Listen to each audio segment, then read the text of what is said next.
The Adventures of Pinocchio by Carlo Collodi. Subscribe for more audiobooks. Chapter 13. The Inn of the Red Lobster. Cat and Fox and Marionette walked and walked and walked. At last, toward evening, dead tired, they came to the Inn of the Red Lobster. "Let us stop here a while," said the Fox, "to eat a bite and rest for a few hours. At midnight we'll start out again, for at dawn tomorrow we must be at the Field of Wonders." They went into the inn, and all three sat down at the same table. However, not one of them was very hungry. The poor cat felt very weak, and he was able to eat only 35 mullets with tomato sauce and 4 portions of tripe with cheese. Moreover, as he was so in need of strength, he had to have 4 more helpings of butter and cheese. The fox, after a great deal of coaxing, tried his best to eat a little. The doctor had put him on a diet, and he had to be satisfied with a small hare dressed with a dozen young and tender spring chickens. After the hare, he ordered some partridges, a few pheasants, a couple of rabbits, and a dozen frogs and lizards. That was all. He felt ill, he said, and could not eat another bite. Pinocchio ate least of all. He asked for a bite of bread and a few nuts, and then hardly touched them. The poor fellow, with his mind on the Field of Wonders, was suffering from a gold-piece indigestion. Supper over, the fox said to the innkeeper, "Give us 2 good rooms, one for Mr. Pinocchio and the other for me and my friend. Before starting out, we'll take a little nap. Remember to call us at midnight sharp, for we must continue on our journey." "Yes, sir," answered the innkeeper, winking in a knowing way at the fox and the cat, as if to say, "I understand." As soon as Pinocchio was in bed, he fell fast asleep and began to dream. He dreamed he was in the middle of a field. The field was full of vines, heavy with grapes. The grapes were nothing other than gold coins which tinkled merrily as they swayed in the wind. They seemed to say, "Let him who wants us take us." Just as Pinocchio stretched out his hand to take a handful of them, he was awakened by 3 loud knocks at the door. It was the innkeeper who had come to tell him that midnight had struck. "Are my friends ready?" the Marionette asked him. "Indeed, yes. They went 2 hours ago."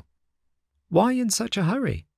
"Unfortunately, the cat received a telegram which said that his firstborn was suffering from chilblains and was on the point of death. He could not even wait to say goodbye to you." "Did they pay for the supper?"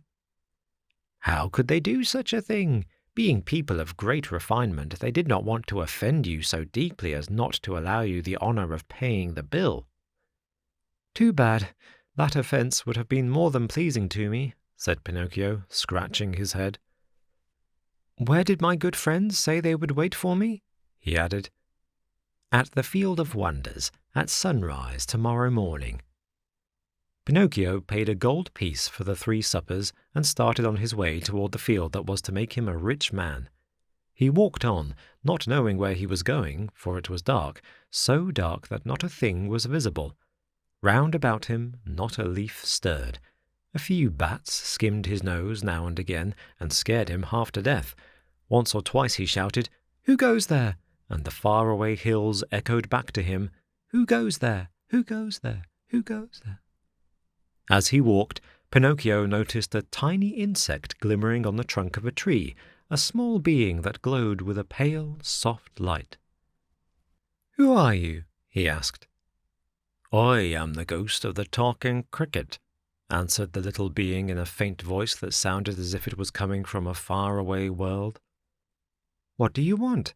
asked the Marionette. "I want to give you a few words of good advice. Return home and give the 4 gold pieces you have left to your poor old father, who is weeping because he has not seen you for many a day." "Tomorrow my father will be a rich man, for these 4 gold pieces will become 2,000. "Don't listen to those who promise you wealth overnight, my boy. As a rule, they are either fools or swindlers. Listen to me and go home." "But I want to go on. The hour is late. I want to go on." The night is very dark. I want to go on. The road is dangerous. I want to go on. Remember that boys who insist on having their own way sooner or later come to grief. The same nonsense. Goodbye, Cricket. Good night, Pinocchio, and may heaven preserve you from the assassins. There was silence for a minute, and the light of the talking cricket disappeared suddenly, just as if someone had snuffed it out. Once again, the road was plunged into darkness. Chapter 14. Pinocchio, not having listened to the good advice of the talking cricket, falls into the hands of the assassins. Dear, oh dear, when I come to think of it, said the Marionette to himself as he once more set out on his journey, we boys are really unlucky. Everybody scolds us, everybody gives us advice, everybody warns us. If we were to allow it, everyone would try to be father and mother to us. Everyone, even the talking cricket. Take me, for example. Just because I would not listen to that bothersome cricket, who knows how many misfortunes may be awaiting me. Assassins, indeed. At least I have never believed in them, nor ever will. To speak sensibly, I think assassins have been invented by fathers and mothers to frighten children who want to run away at night. And then, even if I were to meet them on the road, what matter? I'll just run up to them and say, Well, signori, what do you want? Remember that you can't fool with me. Run along and mind your business. At such a speech, I can almost see those poor fellows running like the wind. But in case they don't run away, I can always run myself. Pinocchio was not given time to argue any longer, for he thought he heard a slight rustle among the leaves behind him. He turned to look, and behold, there in the darkness stood two big black shadows, wrapped from head to foot in black sacks. The two figures leapt towards him as softly as if they were ghosts. Here they come, Pinocchio said to himself, and, not knowing where to hide the gold pieces, he stuck all four of them under his tongue. He tried to run away, but hardly had he taken a step when he felt his arms grasped and heard two horrible, deep voices say to him, Your money or your life. On account of the gold pieces in his mouth, Pinocchio could not say a word, so he tried with head and hands and body to show, as best he could, that he was only a poor marionette without a penny in his pocket. Come, come, less nonsense, and out with your money, cried the two thieves in threatening voices. Once more, Pinocchio's head and hands said, I haven't a penny.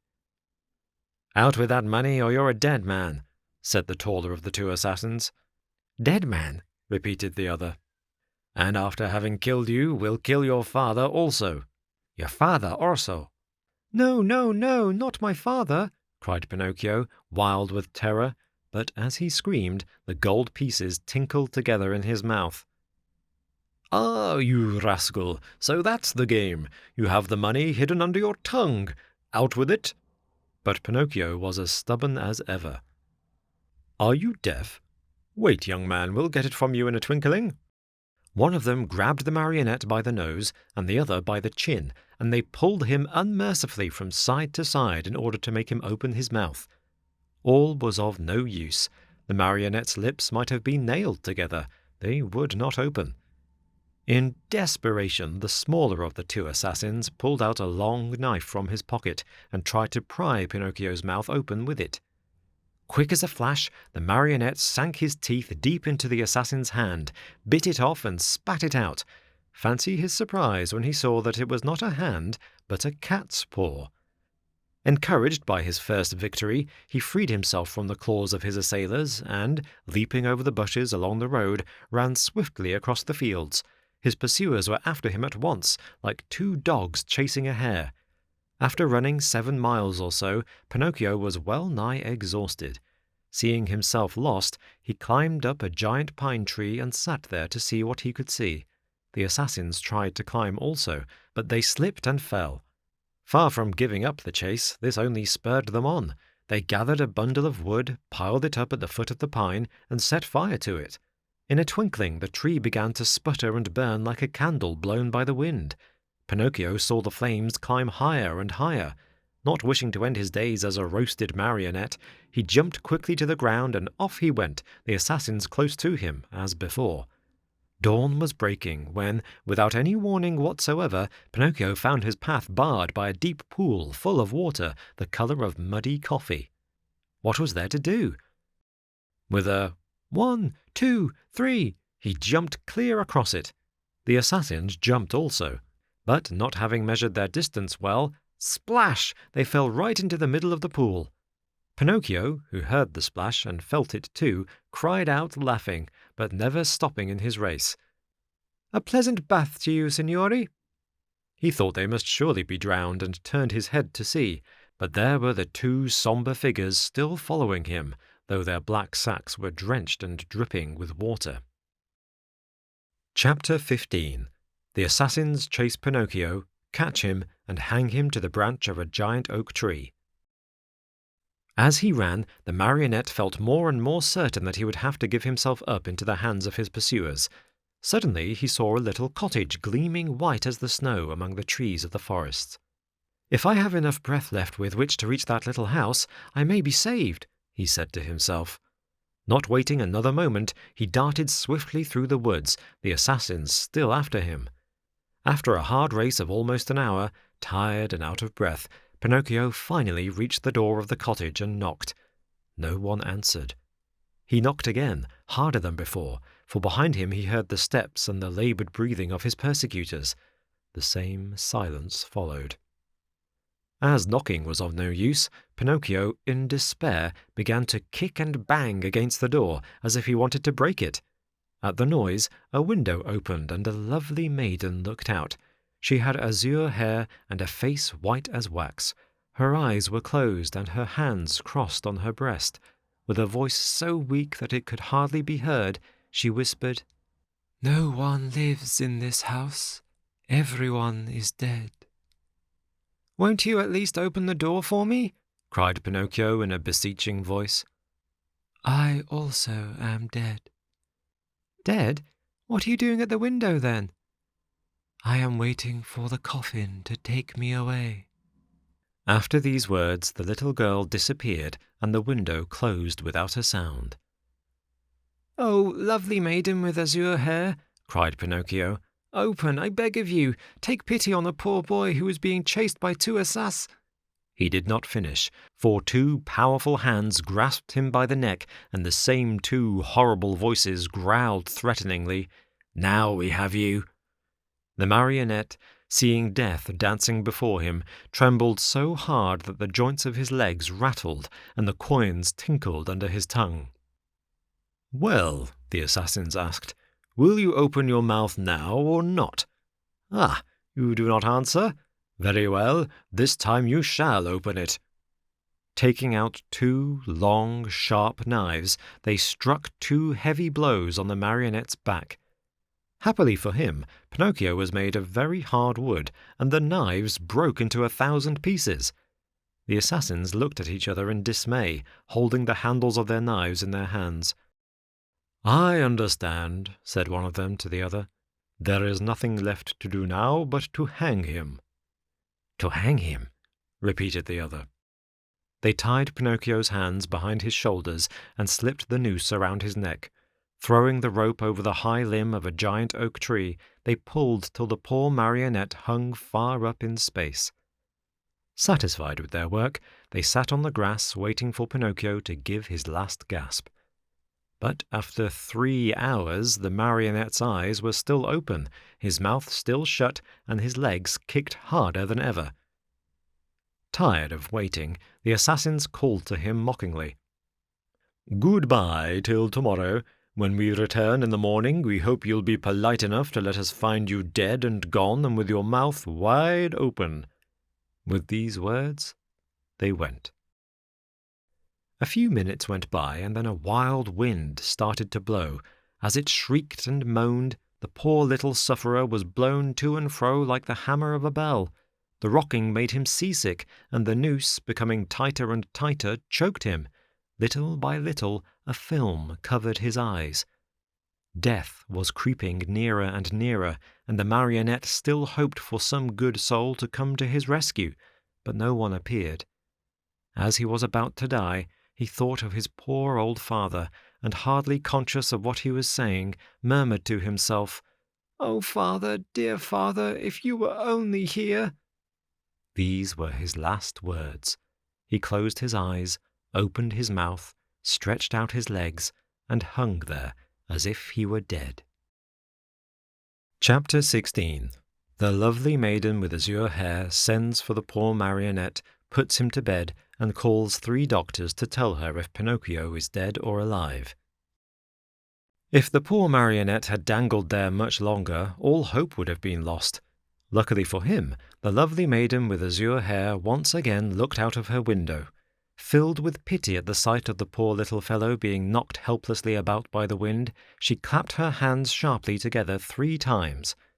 At the signal, a loud whir of wings in quick flight was heard, and a large falcon came and settled itself on the window ledge. "What do you command, my charming fairy?" asked the falcon, bending his beak in deep reverence, for it must be known that, after all, the lovely maiden with azure hair was none other than a very kind fairy who had lived for more than 1,000 years in the vicinity of the forest.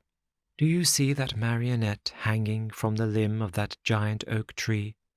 "I see him." "Very well. Fly immediately to him. With your strong beak, break the knot which holds him tied, take him down, and lay him softly on the grass at the foot of the oak." The falcon flew away, and after 2 minutes returned, saying, "I have done what you have commanded." "How did you find him? Alive or dead?"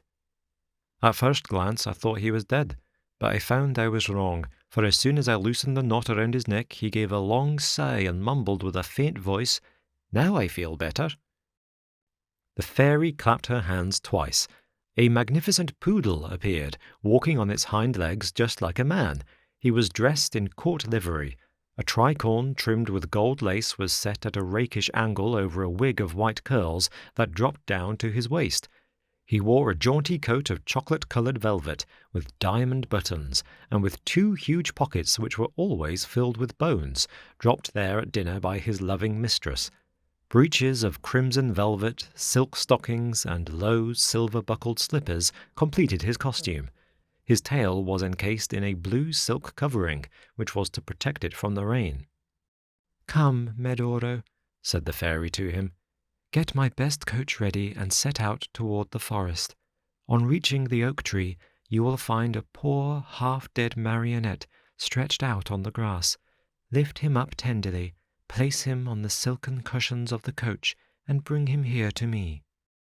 The poodle, to show that he understood, wagged his silk-covered tail 2 or 3 times and set off at a quick pace. In a few minutes, a lovely little coach made of glass, with lining as soft as whipped cream and chocolate pudding, and stuffed with canary feathers, pulled out of the stable. It was drawn by 100 pairs of white mice, and the poodle sat on the coachman's seat and snapped his whip gaily in the air, as if he were a real coachman in a hurry to get to his destination. In a quarter of an hour the coach was back. The fairy, who was waiting at the door of the house, lifted the poor little Marionette in her arms, took him to a dainty room with mother-of-pearl walls, put him to bed, and sent immediately for the most famous doctors of the neighbourhood to come to her. One after another the doctors came, a crow, an owl, and a talking cricket. "I should like to know, signori," said the fairy, turning to the 3 doctors gathered about Pinocchio's bed, "I should like to know if this poor Marionette is dead or alive." At this invitation, the crow stepped out and felt Pinocchio's pulse, his nose, his little toe. Then he solemnly pronounced the following words. "To my mind, this Marionette is dead and gone, but if by any evil chance he were not, then that would be a sure sign that he is still alive." "I am sorry," said the owl, "to have to contradict the crow, my famous friend and colleague. To my mind, this Marionette is alive, but if by any evil chance he were not, then that would be a sure sign that he is wholly dead." "And do you hold any opinion?" the fairy asked the talking cricket. "I say that a wise doctor, when he does not know what he is talking about, should know enough to keep his mouth shut. However, That Marionette is not a stranger to me. I have known him a long time." Pinocchio, who until then had been very quiet, shuddered so hard that the bed shook. "That Marionette," continued the talking cricket, "is a rascal of the worst kind." Pinocchio opened his eyes and closed them again. "He is rude, lazy, a runaway." Pinocchio hid his face under the sheets. "That Marionette is a disobedient son who is breaking his father's heart." Long, shuddering sobs were heard, cries and deep sighs. Think how surprised everyone was when, on raising the sheets, they discovered Pinocchio half melted in tears. "When the dead weep, they are beginning to recover," said the crow solemnly. "I am sorry to contradict my famous friend and colleague," said the owl, "but as far as I'm concerned, I think that when the dead weep, it means they do not want to die." Chapter 17. Pinocchio eats sugar but refuses to take medicine. When the undertakers come for him, he drinks the medicine and feels better. Afterwards, he tells a lie, and in punishment, his nose grows longer and longer. As soon as the 3 doctors had left the room, the fairy went to Pinocchio's bed and, touching him on the forehead, noticed that he was burning with fever. She took a glass of water, put a white powder into it, and, handing it to the Marionette, said lovingly to him, "Drink this, and in a few days you'll be up and well." Pinocchio looked at the glass, made a wry face, and asked in a whining voice, "Is it sweet or bitter?" "It is bitter, but it is good for you." "If it is bitter, I don't want it." "Drink it." "I don't like anything bitter." "Drink it, and I'll give you a lump of sugar to take the bitter taste from your mouth." "Where's the sugar?" "Here it is," said the fairy, taking a lump from a golden sugar bowl. "I want the sugar first, then I'll drink the bitter water." "Do you promise?" "Yes." The fairy gave him the sugar, and Pinocchio, after chewing and swallowing it in a twinkling, said, smacking his lips, "If only sugar were medicine, I should take it every day." "Now keep your promise and drink these few drops of water. They'll be good for you." Pinocchio took the glass in both hands and stuck his nose into it. He lifted it to his mouth and once more stuck his nose into it. "It is too bitter, much too bitter. I can't drink it." "How do you know when you haven't even tasted it?" "I can imagine it. I smell it. I want another lump of sugar. Then I'll drink it." The fairy, with all the patience of a good mother, gave him more sugar and again handed him the glass. "I can't drink it like that," the Marionette said, making more wry faces. "Why?" "Because the feather pillow on my feet bothers me." The fairy took away the pillow. "It's no use. I can't drink it even now." "What's the matter now?" "I don't like the way that door looks. It's half open." The fairy closed the door. "I won't drink it," cried Pinocchio, bursting out crying. "I won't drink this awful water. I won't. I won't. No, no, no, no." "My boy, you'll be sorry." "I don't care." "You are very sick." "I don't care." "In a few hours the fever will take you far away to another world." "I don't care." "Aren't you afraid of death?" "Not a bit. I'd rather die than drink that awful medicine." At that moment, the door of the room flew open and in came 4 rabbits as black as ink, carrying a small black coffin on their shoulders. "What do you want from me?" asked Pinocchio. "We've come for you," said the largest rabbit. "For me? But I'm not dead yet." "No, not yet, but you will be in a few moments since you've refused to take the medicine which would have made you well." "Oh, fairy, my fairy," the Marionette cried out. "Give me that glass. Quick, please. I don't want to die. No, no, not yet, not yet."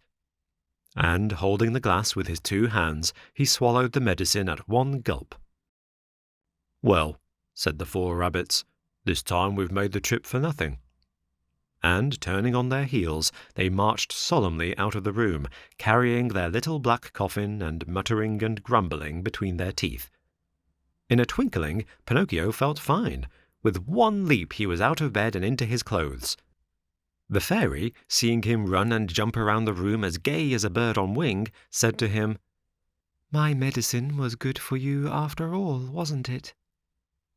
"Good indeed. It has given me new life." "Why, then, did I have to beg you so hard to make you drink it?" "I'm a boy, you see, and all boys hate medicine more than they do sickness." "What a shame. Boys ought to know, after all, that medicine, taken in time, can save them from much pain and even from death." "Next time I won't have to be begged so hard. I'll remember those black rabbits with the black coffin on their shoulders, and I'll take the glass and poof, down it will go." "Come here now, and tell me how it came about that you found yourself in the hands of the assassins." "It happened that Fire Eater gave me 5 gold pieces to give to my father, but on the way I met a fox and a cat who asked me, 'Do you want the 5 pieces to become 2,000? And I said, 'Yes.' And they said, 'Come with us to the Field of Wonders.' And I said, 'Let's go.' Then they said, 'Let us stop at the Inn of the Red Lobster for dinner, and after midnight we'll set out again.' We ate and went to sleep. When I awoke they were gone, and I started out in the darkness all alone. On the road I met 2 assassins dressed in black coal sacks, who said to me, 'Your money or your life.' And I said, 'I haven't any money,' for, you see, I had put the money under my tongue. One of them tried to put his hand in my mouth, and I bit it off and spat it out, but it wasn't a hand, it was a cat's paw. And they ran after me, and I ran and ran until at last they caught me and tied my neck with a rope and hanged me to a tree, saying, 'Tomorrow we'll come back for you, and you'll be dead, and your mouth will be open, and then we'll take the gold pieces that you have hidden under your tongue.'" "Where are the gold pieces now?" the fairy asked. "I lost them," answered Pinocchio, but he told a lie, for he had them in his pocket. As he spoke, his nose, long though it was, became at least 2 inches longer. "And where did you lose them?" "In the wood nearby." At this second lie, his nose grew a few more inches. "If you lost them in the nearby wood," said the fairy, "we'll look for them and find them, for everything that is lost there is always found." "Ah, now I remember," replied the Marionette, becoming more and more confused. "I did not lose the gold pieces, but I swallowed them when I drank the medicine." At this third lie, his nose became longer than ever, so long that he could not even turn around. If he turned to the right, he knocked it against the bed or into the window panes. If he turned to the left, he struck the walls or the door. If he raised it a bit, he almost put the fairy's eyes out. The fairy sat looking at him and laughing. "Why do you laugh?" the Marionette asked her, worried now at the sight of his growing nose. "I am laughing at your lies." "How do you know I'm lying?" "Lies, my boy, are known in a moment. There are 2 kinds of lies, lies with short legs and lies with long noses. Yours, just now, happen to have long noses." Pinocchio, not knowing where to hide his shame, tried to escape from the room, but his nose had become so long that he could not get it out of the door. Chapter 18. Pinocchio finds the fox and the cat again, and goes with them to sow the gold pieces in the Field of Wonders. Crying as if his heart would break, the Marionette mourned for hours over the length of his nose. No matter how he tried, it would not go through the door.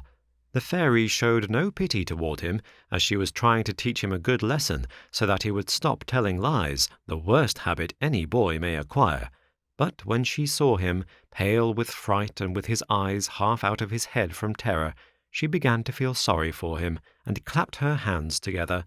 1,000 woodpeckers flew in through the window and settled themselves on Pinocchio's nose. They pecked and pecked so hard at that enormous nose that in a few moments it was the same size as before. "How good you are, my fairy," said Pinocchio, drying his eyes, "and how much I love you." "I love you too," answered the fairy, "and if you wish to stay with me, you may be my little brother, and I'll be your good little sister." "I should like to stay, but what about my poor father?" I have thought of everything. Your father has been sent for, and before night he will be here." "Really?" cried Pinocchio joyfully. "Then, my good fairy, if you are willing, I should like to go meet him. I cannot wait to kiss that dear old man who has suffered so much for my sake." "Surely. Go ahead, but be careful not to lose your way. Take the wood path, and you'll surely meet him." Pinocchio set out, and as soon as he found himself in the wood, he ran like a hare. When he reached the giant oak tree, he stopped, for he thought he heard a rustle in the brush. He was right. There stood the fox and the cat, the two travelling companions with whom he had eaten at the Inn of the Red Lobster. "Here comes our dear Pinocchio," cried the fox, hugging and kissing him. "How did you happen here?" "How did you happen here?" repeated the cat. "It's a long story," said the Marionette. "Let me tell it to you. The other night, when you left me alone at the inn, I met the assassins on the road." "The assassins? Oh, my poor friend, and what did they want?" "They wanted my gold pieces." "Rascals," said the fox. "The worst sort of rascals," added the cat. "But I began to run," continued the Marionette, "and they after me, until they overtook me and hanged me to the limb of that oak." Pinocchio pointed to the giant oak tree nearby. "Could anything be worse?" said the fox. "What an awful world to live in! Where shall we find a safe place for gentlemen like ourselves?" As the fox talked thus, Pinocchio noticed that the cat carried his right paw in a sling. "What happened to your paw?" he asked. The cat tried to answer, but he became so terribly twisted in his speech that the fox had to help him out. "My friend is too modest to answer. I'll answer for him. About an hour ago, we met an old wolf on the road. He was half-starved and begged for help. Having nothing to give him, what do you think my friend did out of the kindness of his heart? With his teeth he bit off the paw of his front foot and threw it at that poor beast, so that he might have something to eat." As he spoke, the fox wiped off a tear. Pinocchio, almost in tears himself, whispered in the cat's ear, "If all the cats were like you, how lucky the mice would be." "And what are you doing here?" the fox asked the Marionette. "I'm waiting for my father, who'll be here at any moment now."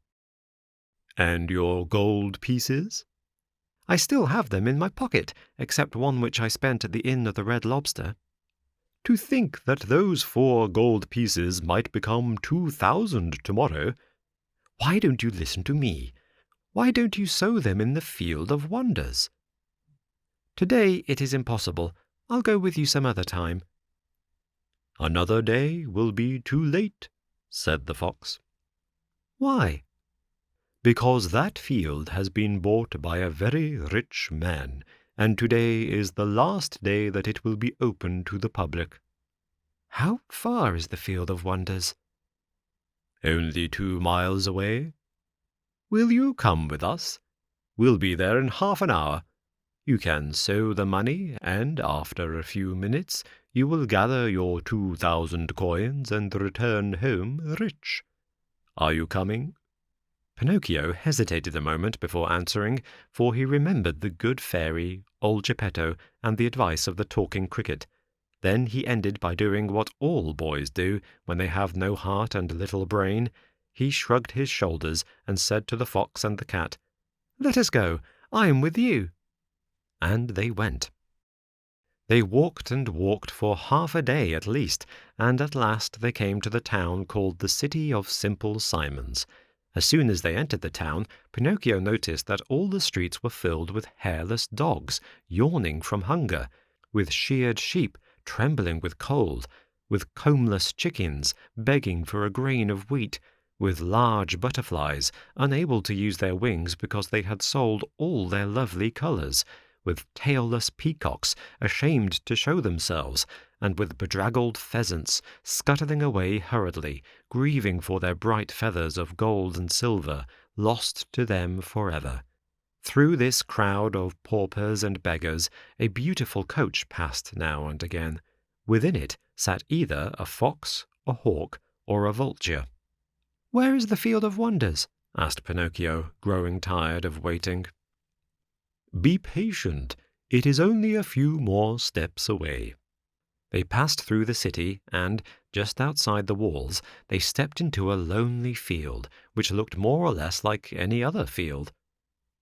"Here we are," said the fox to the Marionette. "Dig a hole here and put the gold pieces into it." The Marionette obeyed. He dug the hole, put the 4 gold pieces into it, and covered them up very carefully. "Now," said the fox, "go to that nearby brook, bring back a pail full of water, and sprinkle it over the spot." Pinocchio followed the directions closely, but as he had no pail, he pulled off his shoe, filled it with water, and sprinkled the earth which covered the gold. Then he asked, "Anything else?" "Nothing else," answered the fox.